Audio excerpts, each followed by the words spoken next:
Alright, so this week we watched Repo Man from 1984, and it's on the list because it's in the 40th Anniversary Criterion Collection box set. It's directed by Alex Cox. It's labeled as a sci-fi black comedy, but I think it also deserves to be recognized as a indie punk film. It's got 6.8 out of 10, which is not bad by any margin. 92 minutes, it hits the sweet spot of an hour and a half. Very much appreciated that. The film has a few reasonably well-known actors in it. The two that come to mind immediately, of course, are Emilio Estevez as our protagonist Otto Maddox, and Harry Dean Stanton as the Repo Man who pulls him into the Repo Man business. Dick Rude is also in this, and he is, of course, well-known for his appearances in... I don't know if I'd say well-known, but basically he appears in Alex Cox's films. He's like the Michael Madsen of Alex Cox movies. R.I.P. Michael Madsen. Yeah, Harry Dean Stanton, maybe you know him from his part in The Green Mile, maybe you know him best from Fear and Loathing in Las Vegas. He's collaborated with David Lynch a few times. Solid guy. And Emilio Estevez, of course, you might know him from the Mighty Ducks, or National Lampoon's Loaded Weapon, a hilarious take on the Lethal Weapon series. The poster of the movie here, the original poster, really makes it look like, he's just going to be a repo man, he's going out and he's supposed to be collecting cars or something, and that is ostensibly like a big crux of the film. But it doesn't start that way. I didn't expect this, but they gave us like a why he's a repo man backstory. He's just this punk who's working at a grocery store, acting up, not really paying that close of attention, and the manager comes over and is just like, hey, you're not paying attention to how you're facing the cans. It ends up in him just, telling the manager, hey, go F yourself, and he storms out, and the store security guard is like, pulls his gun, and I'm like, Jesus Christ. This fella is trigger happy. His buddy who he was working with also gets fired, and so the two of them are like, oh, we gotta find work. What are we gonna do for work? And Otto, Emilio Estevez's character, he's walking down the road, and Harry Dean Stanton pulls up next to him, and he's like, hey, I need your help with something. Tells him he's gotta drive his old lady to the hospital, but he doesn't want to leave her car here, so he's like, why don't you get in the car and follow me? So he gets in the car, and then some people run out and try to get him while he's in the car, and he drives off after that. He's like, well, what the hell is going on? He doesn't know what's happening. He ends up following Harry Dean Stanton back to the repo compound, and that's when he finds out, oh, I just helped you repossess some people's car. And he doesn't want to have any part of the job at first. He's like, I don't think so, I don't want to do this, this is a scumbag job. He walks out. They give him some money though, because he did help out with that. They gave him a drink, and I paid attention to the drinks. Oh my god, this is the packaging in this movie. So a lot of films will do things where they'll have a character drink Coke, and you'll see the Coke very clearly. And a lot of the time, this product has been placed there. It is product placement. Coke is paying them for that exposure. And I don't know if this is a thing, if this movie just happened too early for that to really be a serious consideration, and if they were concerned that maybe they would get sued for using the likeness of a Coke can in their film, unauthorized, I guess. And so the drinks, and these are very clearly alcoholic beverages, he's tossing him a can of beer. It's just a plain can, a plain white can with a blue stripe and the word drink on the side. And I'm just looking at this and I'm like, this is the most generic packaging you could have possibly come up with. Not true, we have that in Canada, it's called No Name. But this is pretty close, and I kind of love it as just part of the aesthetic of the film. The whole thing is it's supposed to be this punk thing. Otto is a punk at the start of the film. His friends are punks. He ends up in a mosh pit at one point, and for them to just have the actual, this is the capitalist product now, and it's the most bland thing possible. This is what he's rebelling against, maybe. I kind of love that. It's fun packaging, I don't know. Maybe I'm reading too much into it. Maybe the curtains are just drab, who can say? So he decides he's going to become a repo man after all, and he goes back to the lot. He's like, sure, sign me up. And so the first half of the movie is just him learning the ropes of being a repo man, him doing the job of being a repo man, situations happening, doing drugs in a car with Harry Dean Stanton, as you do. But there's also two other plots that are happening at the same time. There's an A plot, there's a B plot, and there's a C plot. So I would say the A-plot is the thing from the poster. A little blurb over here that there's a car that's worth $20,000. It's got a $20,000 bounty on it. That is our A-plot, or at least it should be. It should be the focus of the film, right? As long as it made it onto the poster. And we do get that. That is like the first thing we get, is this car is driving down the road. The cop pulls it over to be like, hey, I don't remember exactly why the cop pulled him over. Maybe it was like a, do you know how fast you were going type thing? Or like, I don't know, the guy driving has like fucked up glasses too. Like they're like sunglasses, but only one has like a lens in it. So, I don't know, maybe that's why the cop is pulling him over. It's a very short scene that ends with the cop getting vaporized. He goes to open up the trunk, and there's a flash, and he screams, and then he's boots on the ground. And we will come back to the car later. The C plot is, this ties into the whole punk thing of the film. There is a group of 3 punks who have formed sort of a gang, and one of them is played by the previously mentioned Dick Rude, hell of a name, and basically they're just robbing stores. Every time we encounter them, they are robbing somebody. And these 3 plots do end up converging down the line, but I will say it's very amusing that most of the major players in the film have no idea that there's even an A-plot happening until like 2/3 of the way through. God, speaking about the punks, the gang here, I have to comment. So the poster that I used in the thumbnail here and in last week's video announcing that this was the movie I was watching, I thought that I would show the actual like theatrical poster, the thing that would have gone up in the theater in the 80s when this movie came out. Now I love the Criterion posters. They are all very stylish, very high production quality, but I looked at this and I said, I don't know what this is supposed to be. And this has become kind of a thing with like the Criterion posters, is I'm looking at it and I'm like, I have to figure out where in the movie this is from. And eventually I figured out where this is from. Like for Seven Samurai, so many of the generic DVDs for this thing are like, here's the picture of the 7 of them on the hillside. Here's the characters, here's, it's something like that. Whereas the Criterion one is just, in the center, you have the flag that one of the guys made. And sure enough, here in the Repo Man poster, you have a skeleton with a mohawk, and the mohawk is made out of a map of LA. At least I think it's LA. I'm like, what could this possibly have to do with anything here? What could this image possibly be? And then it turns out that what this image is fucking this. Hey Duffy, watch this.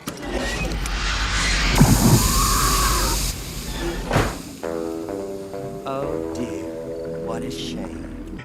I wouldn't call it blink and you'll miss it.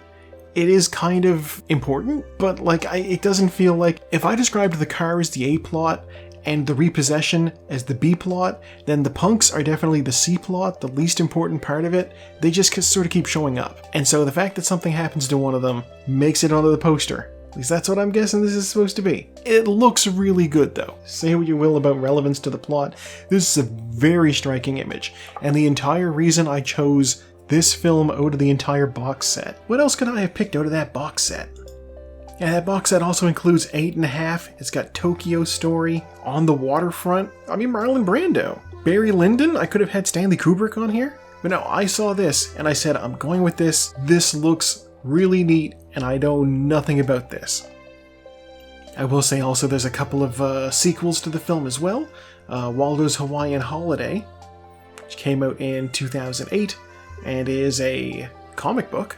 And Repo Chick, which is actually a movie, and features none of the original characters from what I can tell.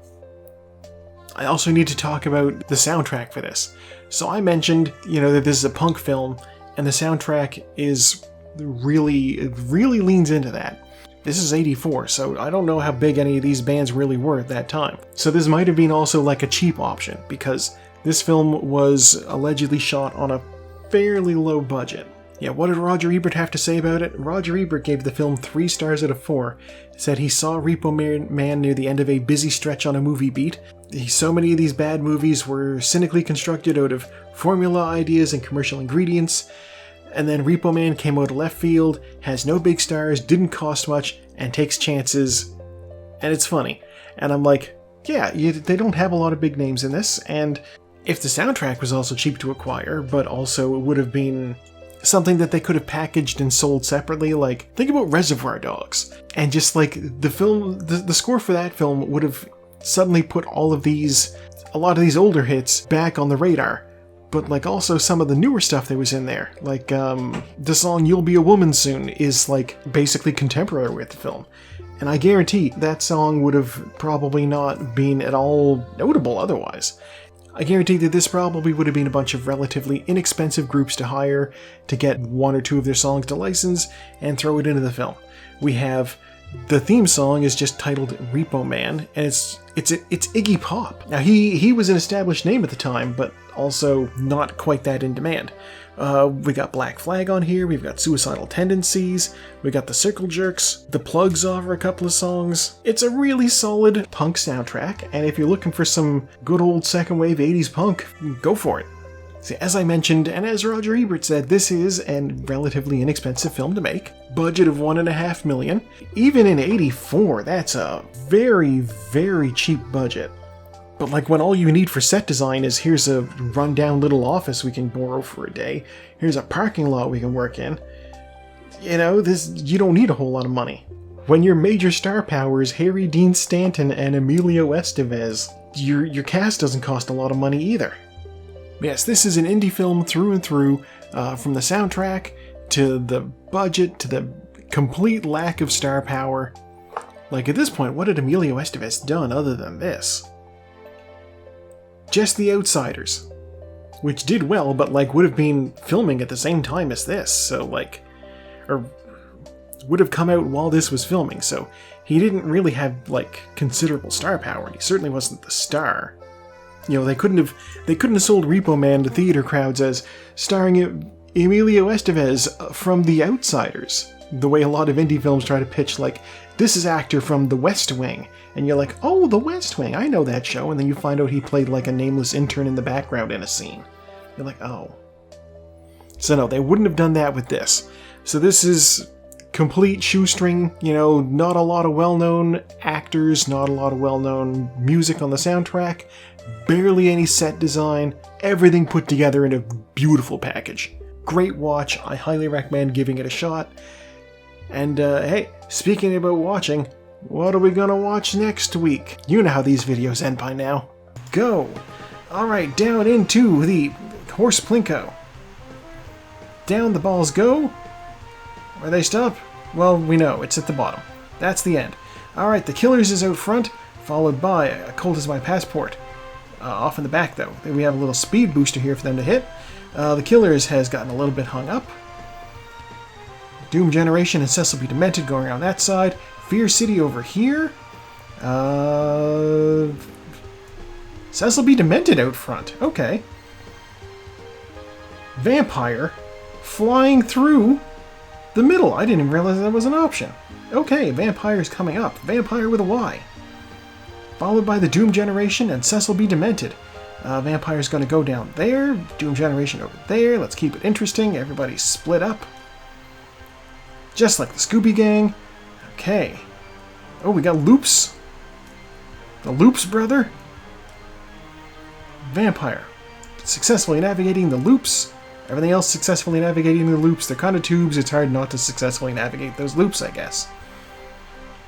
Okay, Vampire, the sweet smell of success, has overtaken the lead. We have a little jump here into a rotating orb of torment. What can get out first? Why, it's Vampire. It must have had permission to use that door. Can anything else come out after it? The Linguini incident. Our second David Bowie. We still have more track, though. My favorite software is being here. The sweet smell of success still up there in the mix. Doom Generation, Teorema. The Vampire is caught on the comb. And my favorite software is being here. Just flies right through, followed by the Velvet Vampire and David Bowie in the Linguini incident. This time, only one entry for him. I swear, if I get my favorite software as being here, then that's a short film. That might be worth another two-movie week. We'll see. Things are bunching up again. The Linguini incident and the Velvet Vampire are now sort of neck and neck. My favorite software is being here got stuck on some pegs.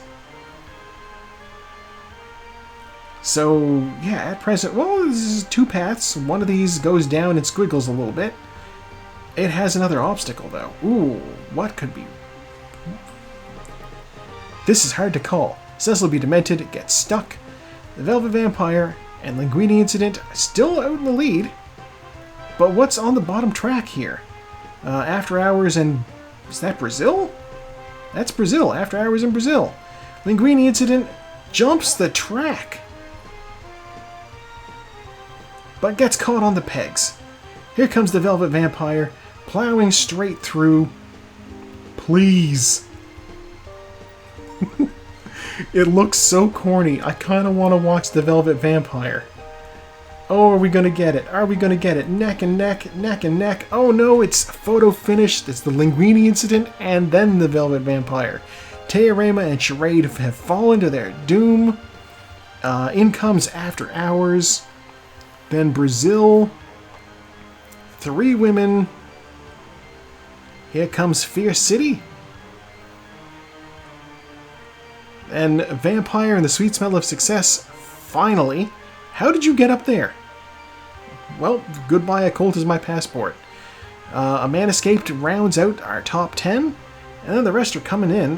Never Weaken, way in the back, just catches fire.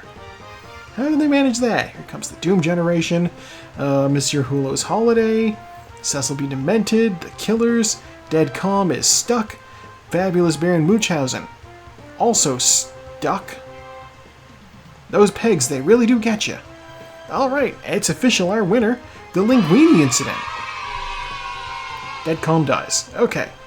Yeah, let's see the Linguini Incident. Pull it up on my list. It's our other David Bowie. Okay. Linguini Incident. Where are you on the list? You're number 4. Number 4 on my list. The Linguini Incident from 1991. Made it onto the list because I was given the option to pick anything and I saw David Bowie. It's directed by Richard Shepard. I do not know him. It is a crime comedy. That sounds interesting. 6.2 out of 10. 98 minutes, just slightly above the sweet spot of the hour and a half. That sounds like an interesting thing to watch. David Bowie's there. Come on. You know it's going to be fun.